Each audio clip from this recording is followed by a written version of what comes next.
grew up in Scarborough. Currently, I own and drive a heavy truck, so I'm a small business of one. I'm solely responsible for customer service, operations, accounting, payroll, administration, and everyday labor. I'm running for council because I'm frustrated with Councillor McMahon and council's indecisiveness and inaction on matters such as transit, development, and congestion, just to name a few. I have many smart value for money solutions and policy-driven ideas, and I promise if elected, I will be decisive, take action, work hard, and represent you in the city of Ontario. Thank you. Is density a bad thing? Is it to be restricted to only certain areas? How would you approach the need for density? Alan, if you could start with that. Please grab my microphone. It's council's job to manage a responsible increase in density. Queen Street has poor transportation and a lack of parking, and it's not in keeping with the streetscape. I plan to institute new parameters on new builds south of Kingston Road, requiring private and independent entranceways to each unit. A split home, in other words. This will prevent common lobbies, hallways, and big box condos. I hope to push development toward Main and Gerrard, where we have both GO and TTC stations and has been neglected for years. Thank you. And the next thing we're going to talk about is the TTC. Here is the question. I cannot remember the last time I commuted from here to downtown with problem-free on the TTC. If elected, what do you intend to do about this? I want to turn Queen and King into one-way streets through the city's core between the DDP and Roncesvalles. So Queen would run eastbound and King would run westbound. Richmond and Adelaide are already one-ways, and these streets are all 4 minutes apart walking. This would cost one-way signs, paint, bolt-down curves or rollers for protected bike lanes, so minimal construction. So there will be bike lanes on the right of these streets, and streetcars on existing streetcar tracks, and this would allow 2 lanes for cars to pass stop streetcars. This is a smart value for money solution that helps all modes of transportation. Fewer idling cars means less pollution and can be implemented before the Pan Am Games. And if we keep the downtown moving, that will prevent huge gaps in service that we see in our ward on Queen Street. Thank you. We are going to move from the ground to the air. We've had a number of questions about Billy Bishop Airport. I'll read just one of them. The number of flights to Billy Bishop Airport has increased markedly since August. How will you address this issue that has such an impact on city life? Harris, because people were talking so nicely about your website, you can go first, and we're going to move to my way. Okay, well, the objections to the airport, for example, that there is an agreement,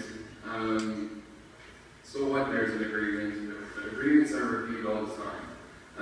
Though I don't see the importance of expanding the airport immediately, so I think that it's clearly up to the people of Toronto to decide this. I think a referendum should be held.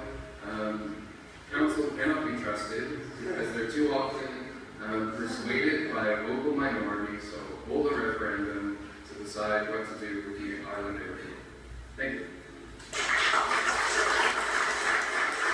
Thank you very much. We are going to do one more on transportation. This question is, what would you like to see happen to the section of the Gardiner Expressway east of Jarvis? The City of Toronto is drowning in studies. $7.6 million spent on this Gardiner study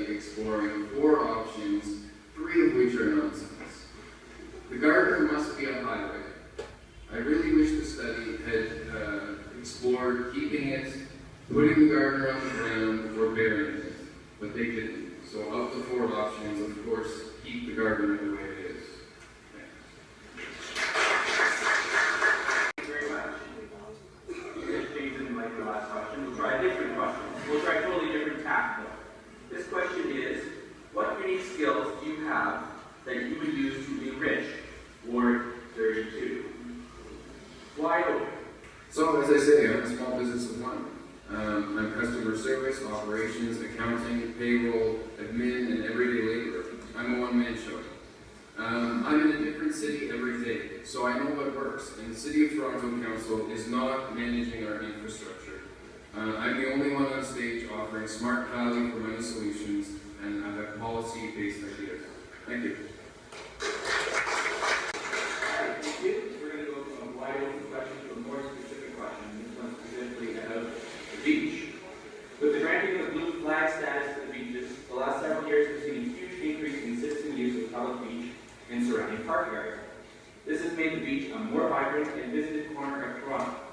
As councillor, what investment in this destination location are you going to champion to make it grow, prosper, and coexist with the adjacent communities? Ryan, I'm going to start with you.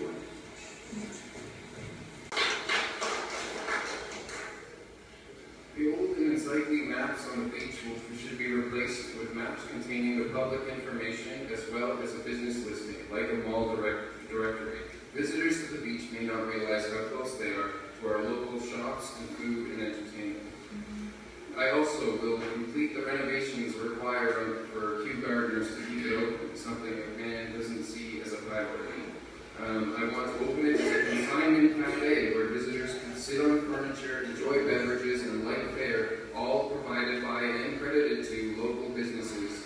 Residents would be encouraged to rent this space from the city for private or public functions. I also want to open the RC Harris water treatment plant during Pan Am and any other tourist-heavy seasons. This is a beautiful and educational building that should draw tourists through our community. Thank you. Lenore, this question came from Twitter. What would you do about the empty storefronts on Gerrard Street East? And I'm going to take that one step further and also on the dance floor. What would you do about the empty storefronts that are along Gerrard Street East and along the dance floor? So, as I said, we should push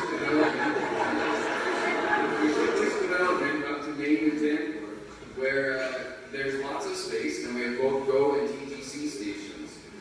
Council should be providing a variety of development, including office space, where our residents can work, as well as those who come in from Markham and Scarborough, who can spend the day working in our community rather than commuting on our overcapacity downtown transit lines. Or line. Thank you. Thank you very much. I'm going to go back to transportation one more time before we're done here. This question came from the audience here today. Will you commit to working for 200 kilometers of protected bike lanes? Is the question. I support the creative and smart implementation of bike lanes. Councillor McMahon, though she pays lip service to bike lanes, she has to her credit, I believe, 400 meters of bike lanes in our ward, extending a dead end from Kingston Road to Woodbine. I have 20 kilometers of bike lanes in my platform. I want to put bike lanes on Gerrard Street, east of Coxwell, to allow safe passage through our community. This and King Queen as one ways is a creative way to put 20 kilometers of bike lanes into our ward. Thank you. So, if you were to be elected, what would you hope your legacy would be after you concluded your career as the councillor for Ward 32? I'm the only candidate answering these questions tonight with smart value money solutions. I offer creative ways of solving our infrastructure problems. We can bring the city closer together by managing congestion, and I also intend on listening to what constituents want and representing their interests. Thank you.